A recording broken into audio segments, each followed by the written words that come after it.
Oh my God, oh God, oh God, oh God. Da, da, da. Dum, dum, dum.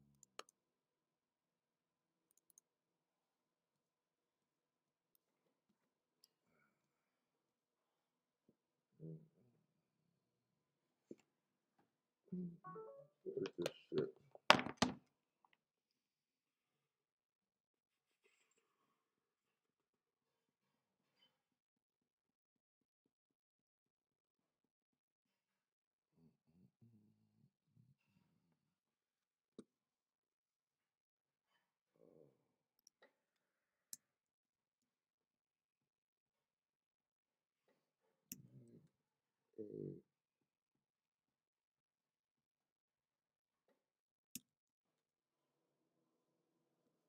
Let's see, did I go live? Hold up, hold up, hold up. I might be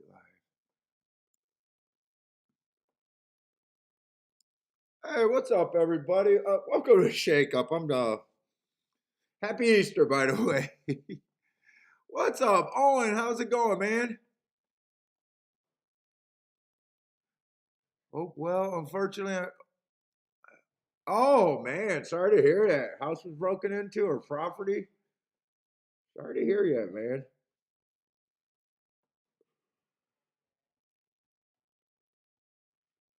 Well, sorry to hear that you didn't get a shut off on their ass.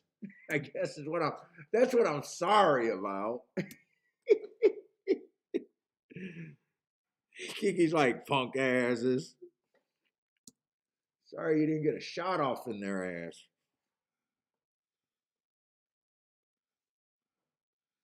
Yeah, that's a major violation there.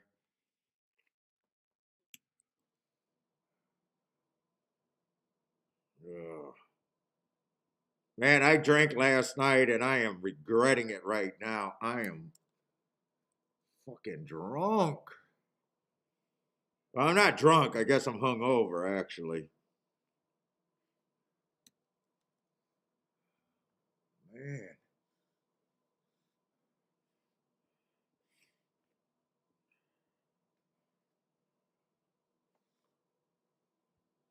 I'm just doing Gulfstream today. I'm setting up my shit right now.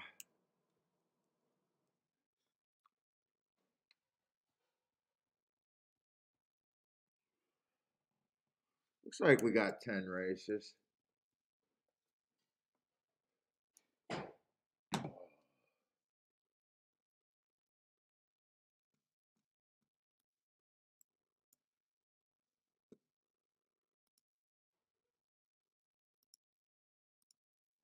Were you home when that happened?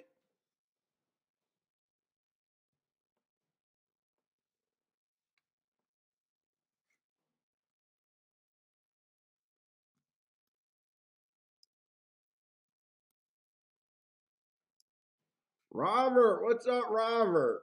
We're gonna let the sinners come in. What's up, man?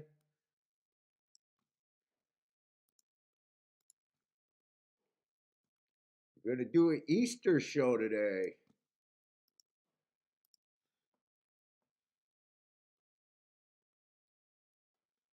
Boulder, what's up, man? Happy Easter to you.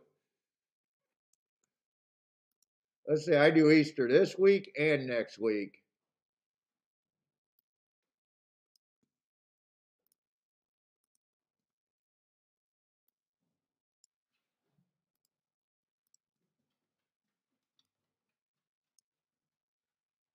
Roland, what's up, man?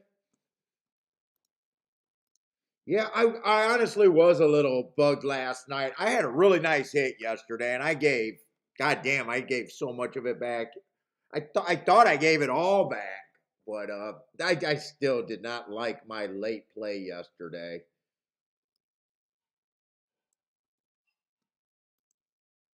And I had that race that I hit was a fucking really nice fucking hit. Normally, I would not have complained about that hit.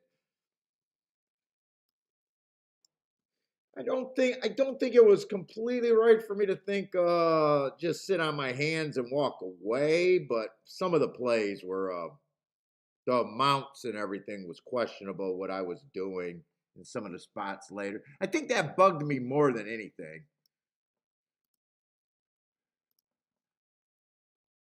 It wasn't that I kept playing.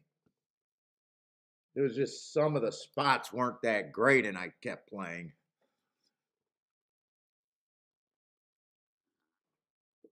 Oh, they were just that they didn't get in the house. Okay. Just snooping through the 5 properties of all of us.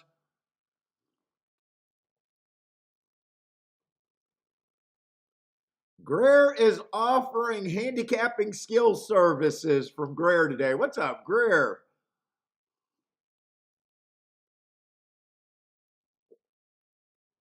Oh, 2 guys came through your gate and you seen them on CCTV? Greer says introduce them to Greer, are you in a gun friendly? Wait a minute, I think Greer.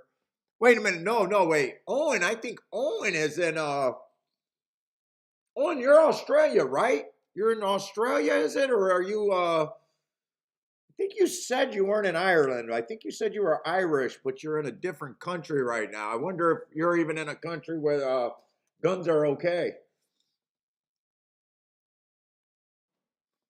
Christopher, what's up, Christopher? Hey, Paul, did you get some advertisers? No, I don't got no advertisers. What do you mean, Boulder?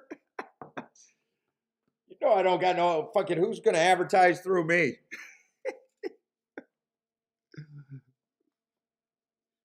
No sponsors, no advertisers.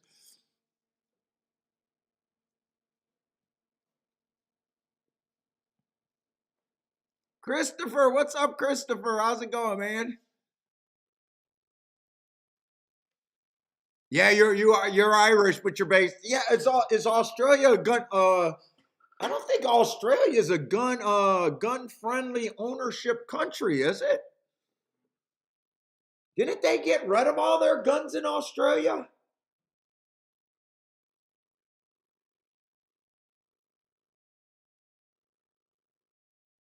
Was it one of the bikies out there? I think you guys called your bikers out there bikies. The bikies. Robert's locked and loaded and merit shit. I got a gun on me all fucking times. When I go out, I got 2 or 3 on me half the fucking time. Locked and loaded.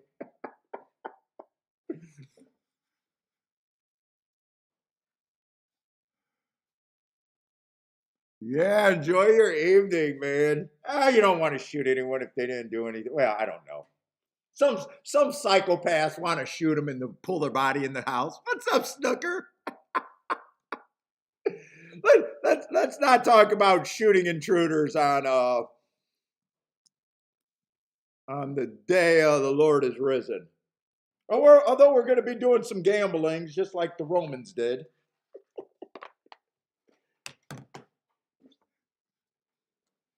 Robert says, "May we hit big today?" Yes, may. Yeah, dude, it did bug me yesterday, though. It did bug me. I know the show's not about me, but I'll be dude. I always say, gamblers got themselves to blame. So many people bitching and moaning about horse racing and shit. Dude, I had a really nice hit yesterday and had no excuse for what I did. I'm not happy with my play. Not racing's fault. I'm having a great week, but dude, I hit that one race for well over a grand. And anytime I get up a grand, there's no way that I'm supposed to be where I was yesterday. No way.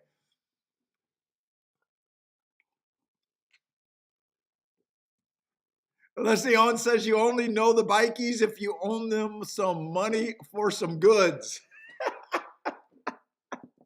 I love that you guys call them bikies. That's hilarious. My old host was a hardcore biker. Well, his actually he looks like a hardcore biker. He's from a family of nothing but bikers and thugs. But I guess his father was a legendary biker. He's not. He's associated. My buddy's associated, but I don't think he's actually part of any particular group. What's up, Charles? That's why he disappears and I don't worry about him. People are like, hey, it's weird that your buddy disappeared for 2 years and you have no idea where he is. Well, no, if you know who my buddy is, it's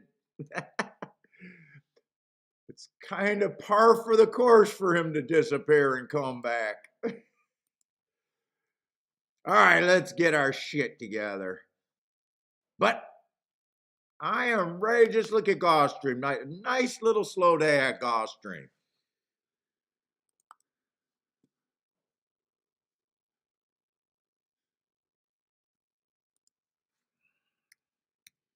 There are all kinds of balls. Are you betting One on of this his is race? Bristol. No.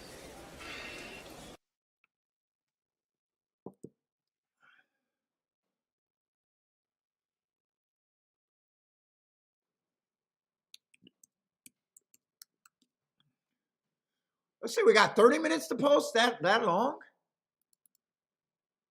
I told Kiki, I think, because I feel hungover and everything, I said, I'm going to come on because I don't know what else to do with myself. I said, I'm probably going to regret going on today, though. You know, got that hangover kind of. Not for doing the show. I would have been gambling anyways, probably, unless I just couldn't get out of bed today.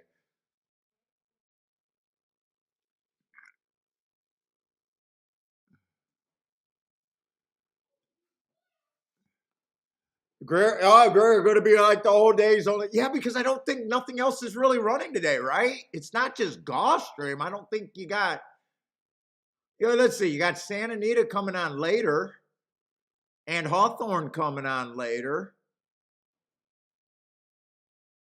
Yeah, this is like COVID era, huh? When there's just not anything being offered, like 1 or 2 tracks and that's it. Yeah.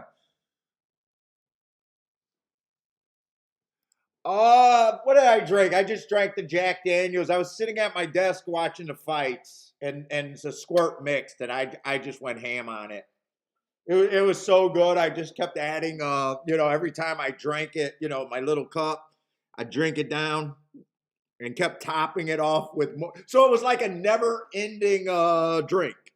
I'd get it down to here, top it off with more alcohol and more drink or mix. Just myself watching the fights last night.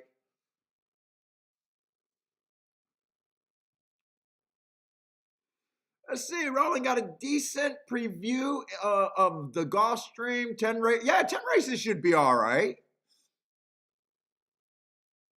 But hope everyone, if you guys celebrate Easter, everybody happy at Easter. You guys got family plans? I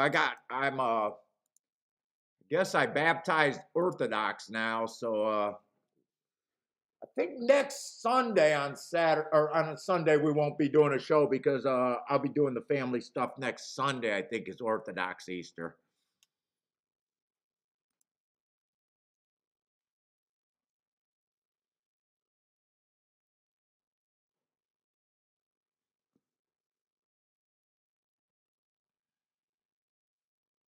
Yeah, that was a night, dude. I thought he was just getting ready to lose that fight. Izzy. It looked like he really reacted badly to those calf kick or leg kicks, calf kicks. And just got him with the 1-2-3 combo. Looked like he was a little trouble. Put his lights on. Dude, that was a true 50-50 fight though, because the first one, Izzy hurt him in the first round, and then I don't know how to say the other guy's name, knocked him out right after that. That's a true 50-50 fight. In fact, if you guys been around enough fighters, a lot of fights are 50-50. There's just not enough rematches. But I thought he looked like he was in trouble, and if Padero, or however you say his name, didn't go in so reckless.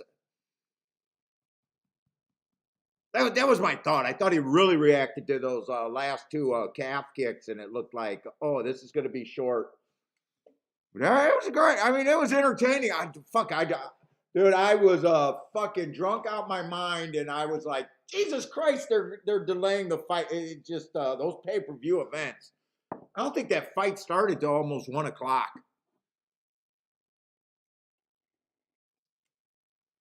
It was just the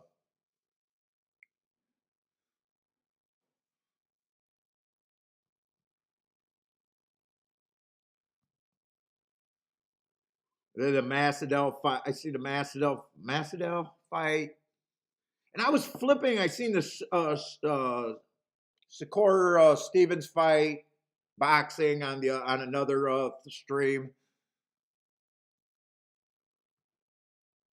Who's the top man? Charles, I have no clue. You mean who's going to be the top jockey now that the invaders are gone?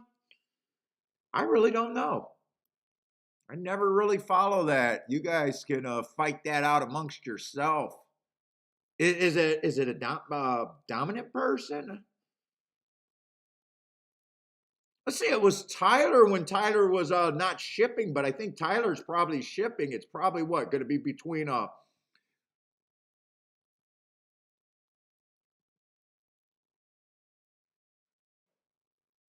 Does is it Paco who is next up? I'm not even sure. Zayas, Roland says Zayas.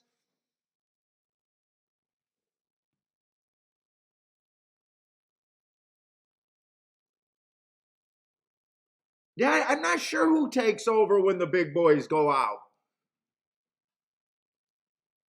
I know it used to be Tyler, but Tyler's not a Gulfstream jockey. Now he's probably going to be at the big track. So Roland thinks it's Zayas. Yeah, I really have no clue who's the next up kind of deal.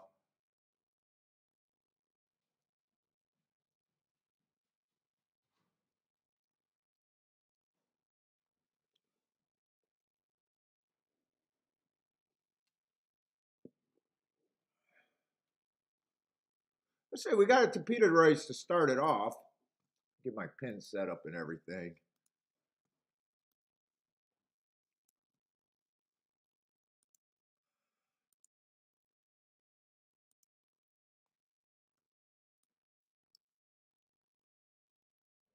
What pin do I fucking use? It's that one.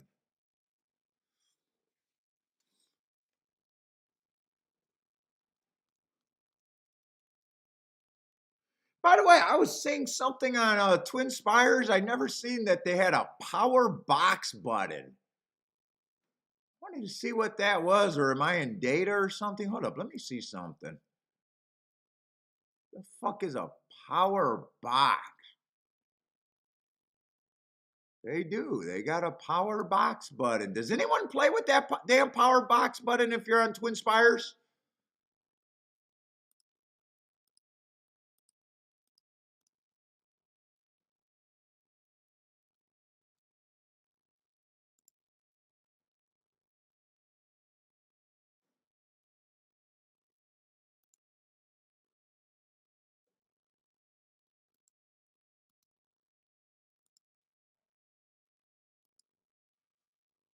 Power box.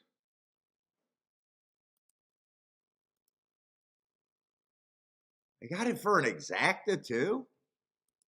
What's a power box exacta?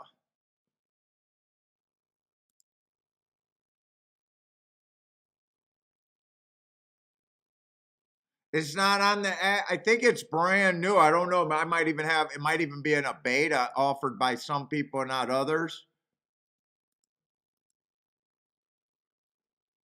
I seen ITP talking about ticket construction, talking about an analyst's pick ticket. And when I watched what the analyst was saying, he was talking about the box button over there. So you can use it at exacta, but I have no idea what a power box for a fucking exacta would be. Isn't that just an exacta?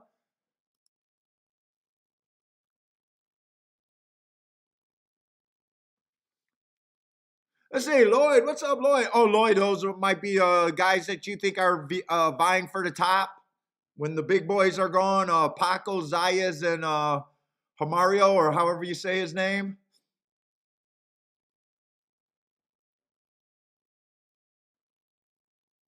What is a personal question? I think that's kind of a personal question. What is that? The power box?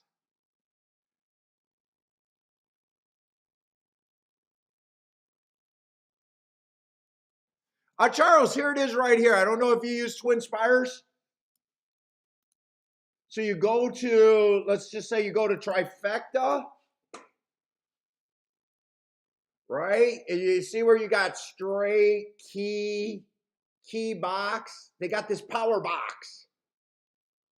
So you put horses in the area, don't think, or in each group, don't think of it as first, second, and third. So, dude, I honestly don't know how it's different. So if any of the horses in any leg get first, second, or third, you got it. I don't understand exactly what it is.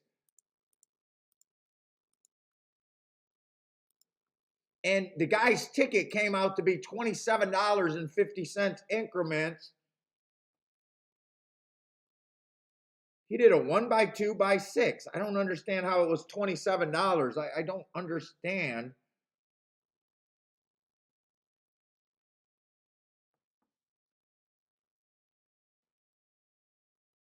So you win the ticket as 8 hits the board. Oh, wait a minute. That's why it's wrong. Yeah, how is that a $27 ticket?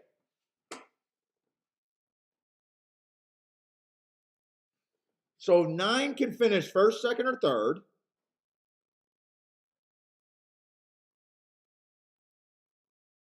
7 or 8 has to be first, second, or third. So one of those or two of those 3 horses have to hit the board, right? And then any of these horses can finish first, second, and third. It's a power box. I don't quite understand. Let's see, for 50 cents, a 9, 8, 7 would be $3 in a box. 3, 6, 9, 12, 15.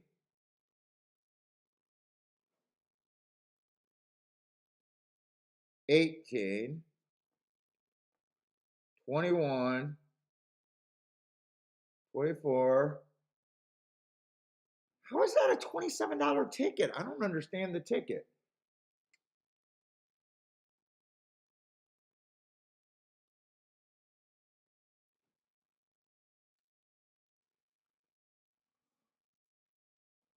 What's up, Michael? Oh, Michael's going to help me out with the power box.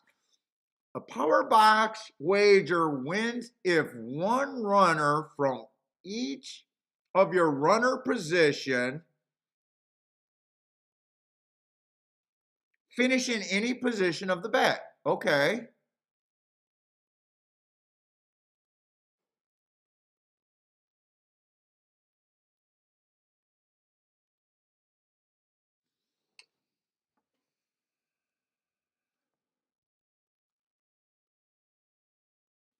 So 9 can finish first, second, or third. So is this just saying 9, 8 has to hit the board in any position, first, second, and third, first and third, second and third, but then you got to have one of these horses, the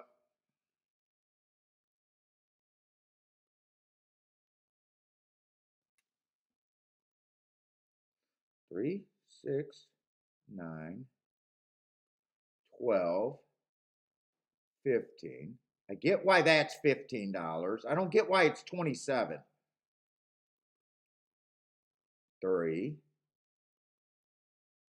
6, 9,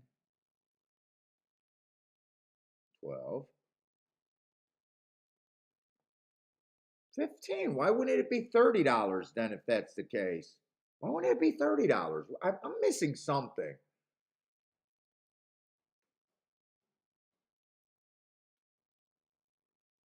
Or does it have? Wait a minute, Michael. Does is this saying that 9 has to be first, second, or third? 7 or 8 has to be. No, but I'm saying the same thing in my $3 3 horse boxes. I'm confused on it.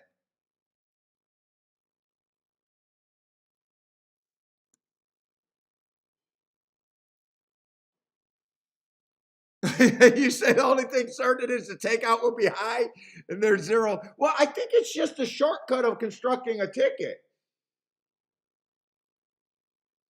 See, I'm looking at it like, let's just say you had 2 horses that you wanted to box in all 3 positions with a bunch of other horses. So let's just say you wanted the 1 and the 2. Your opinion is the 1 and the 2 hit the board and you wanted to play tries. So a $3 or a 50-cent box costs $3. So I'm looking at it like, if 9 and 8 had to hit the board, shouldn't this be 3, 6, 9, 12, 15? And then you got another ticket here saying 9 and 7 can also hit the board with these other horses. So you got $15. So that gives you $18 with the 8, $21 with the 6 total, $24 with the 5. There's your 27 with the 3, but I'm still seeing one remainder accommodation. I don't understand how the bet is $27. I might be looking at something wrong.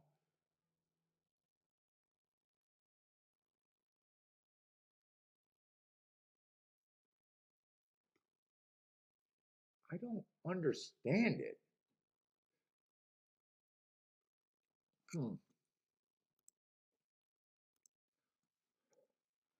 Power box wins if one runner from each of your position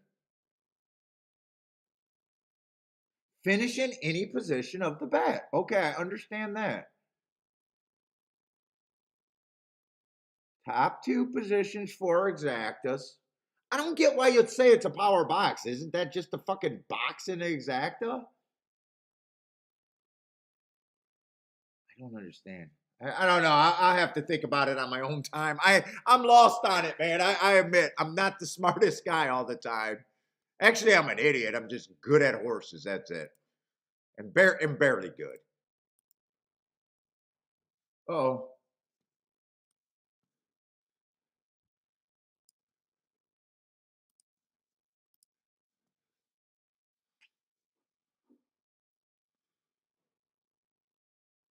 I love that Michael already thinking that it's a better way for them to get a better edge on you, though. I honestly, I don't think it is. I think it's supposed to be a smoother and easier way just to do tickets for people that understand it, maybe. Because there's been times where I said, how much would it cost for me to take 2 horses that have to be on the board and do a whole bunch of other horses that I want to slip in there? Hey, what's up, Steve B? Steve, I sent you the thing for you today. Sean, what's up, Sean? Sounds like the Omi or Omi bet.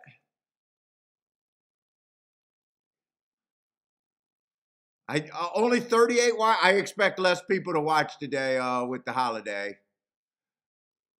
John, what's up, John?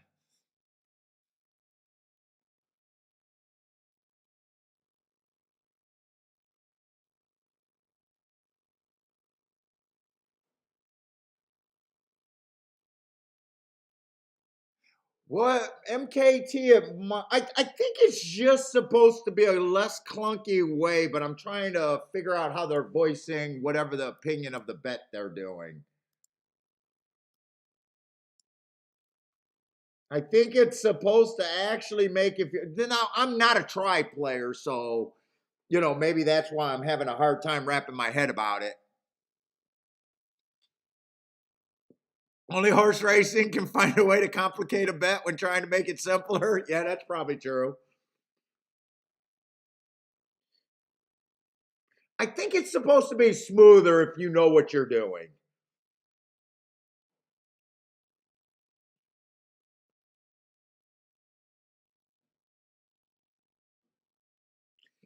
I think it's supposed to. I'm going to try to. I'm going to try to talk myself through it. I think it's supposed to be this. My opinion is, I think these two horses are going to hit the board. I don't care what spot, and I want to bet a trifecta, right? We're normally it's kind of clunky. You can either bet a 1, 2, 3 box, then go down and bet a 1, 2, 4 box. Then you go down and bet a 1, 2 box. That's one of the clunky ways to just do that, where that would be the opinion. Or you can key it,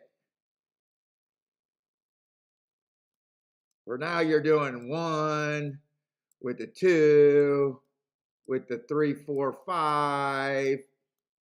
And now you're doing a bunch of tickets with it. Now, and then you come back, you got to do the 2. I think it's just supposed to be a certain way of like doing this opinion. But, you got so many spots. Because right here, this would be for 50 cents. Each one of these would be $3, 9 combinations, right? Or 6 combinations each. I'm getting lost in the explanation that I think it is. So there's 18 combinations here, but it's kind of clunky to punch it in. I don't know. I'm losing myself. I'm losing myself.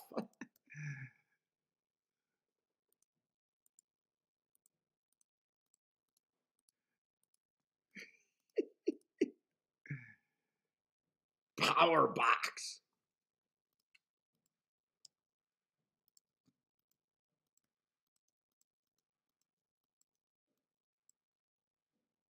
What's up, Gregory Ross? Happy Easter to you too, man.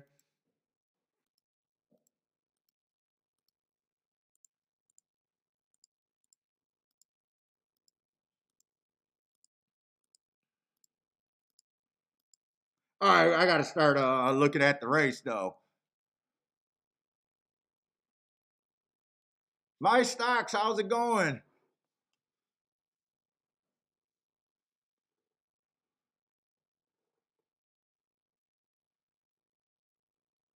I was just trying to see if anyone said was going to be there and say, "Yeah, I'm close to what I think it is," or I'm not. I might not even be close. I have no clue. Power box. Did they steal that from the who's that comedian that said he's a power bottom or whatever? What was that? I think that was on. It's Always Sunny in Philadelphia. Wasn't that Max saying he's a power bottom or a power top? I don't remember what it was. Power top.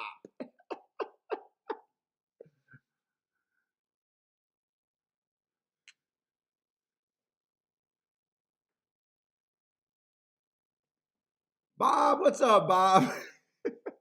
All right, we got to start handicapping.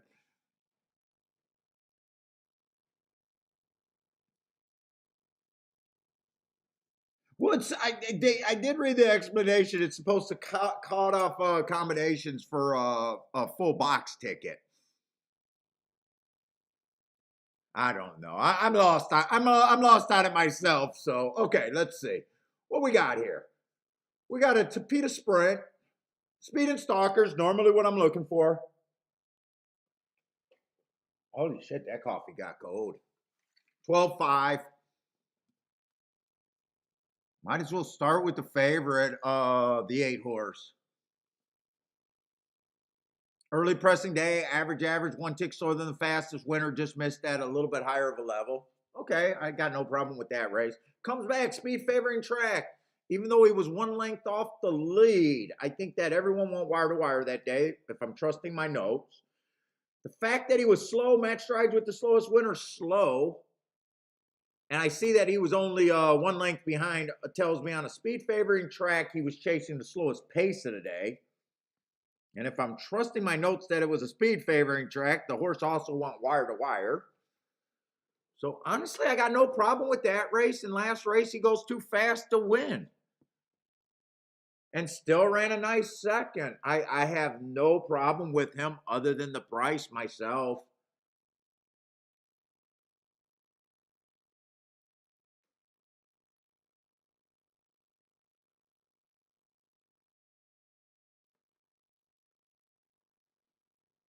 Let's say five's coming out of that same race, but five also went. No, I'm sorry, nine also went too fast to win. He also ran on that speed favoring track,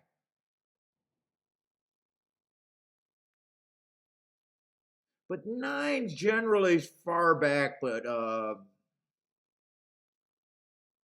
I you could upgrade him from his last two runs, and I will say that 7-1. Even though I think his running style's not as suited here, I still think he's a reasonable spot to get to, and probably does have a bit of value at 7-1. He ran on that same speed favoring track. He was just even farther back, and it was also the slowest pace of the day, and he still was able to make up lengths. So to me, he still tried and was at a real disadvantage. And then last race, I don't think one heart going too fast to win at one call or two calls or three calls. They're not better. Once you go too fast to win, that's the excuse. Like three hearts is no better than one heart in my opinion, and after doing my marks forever. So both of them can improve. And trying to get to 7-1 is at least better for a better.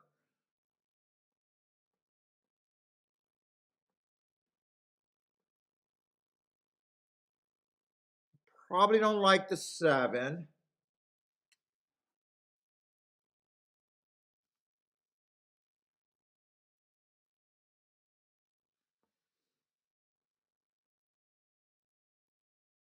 6 is almost the same as the 7 to me. Oh, let's see. Five horse went too fast to win also. Is that the same day, March 18th? So 6 has a shot at this race too. Or I'm sorry, 5 has a shot at this race too.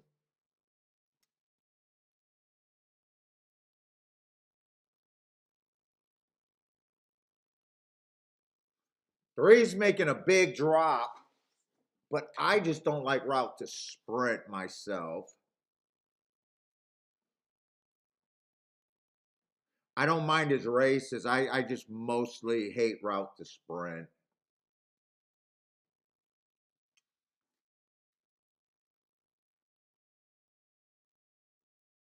Two can be there. And one's not a complete throwout. I think this race is terrible.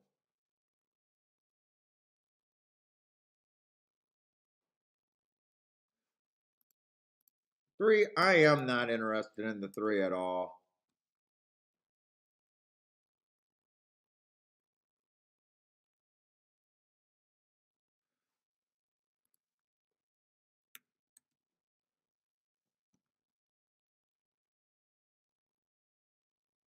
Wait a minute. Was it 5, 6, and 7? No, no, no. It's 6 and 7.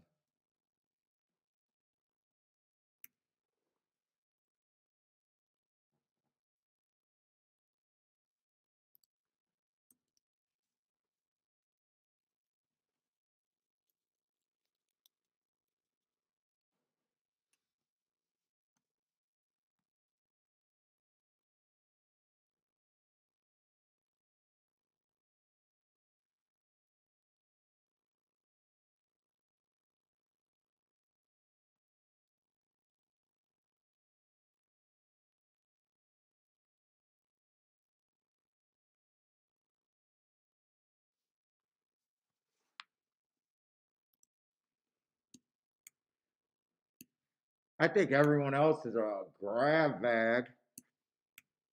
8, I think, should be the favorite. I don't think 8 is a 40% favorite.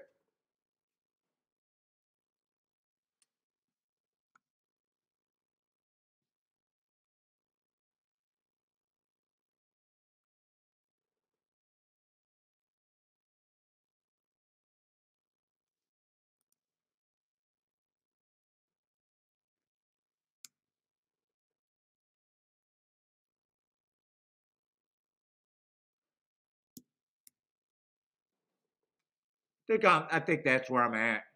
I got a vet here.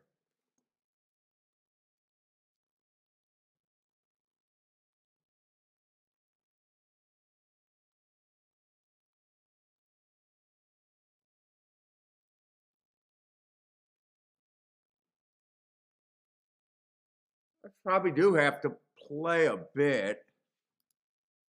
Well, let's say I wasted too much time earlier. I'm gonna bet a win bet on the 5 and the 9. I want to do a little bit more here though.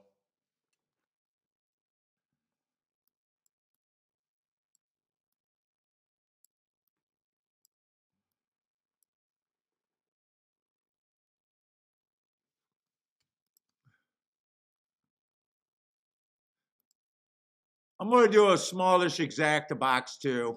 159. Should have did the power box. I wanted to price some shit out with the 7, but those were the 3 horses that I think offer some value. Only was able to do a play bet category there.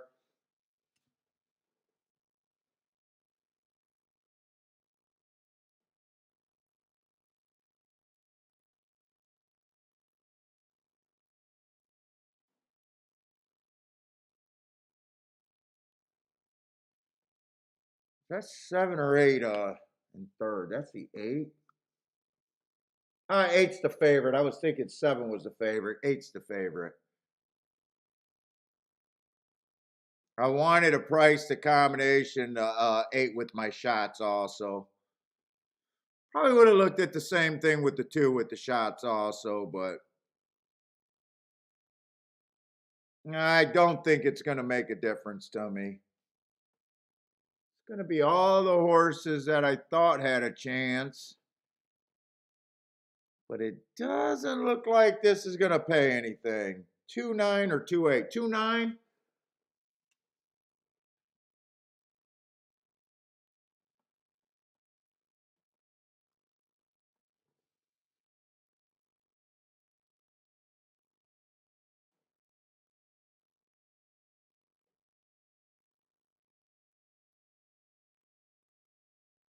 I don't have a problem with the 2 winning, except I like some others better. I would have priced that exact. Let me see if I had enough time if I think I would have done that. 2 nines paying 24 to 1. Then I would have had to price the 8-9. 8-9's paying $12. So 8-9 I know I could have played. 8-5 paying 16 to 1. I probably wouldn't have played that.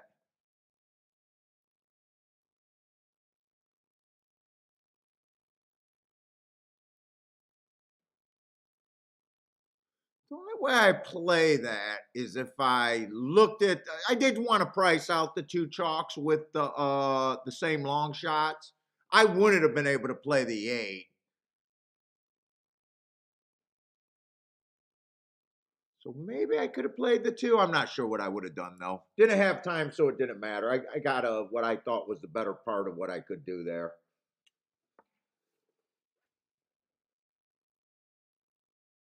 Don't mind the betting board.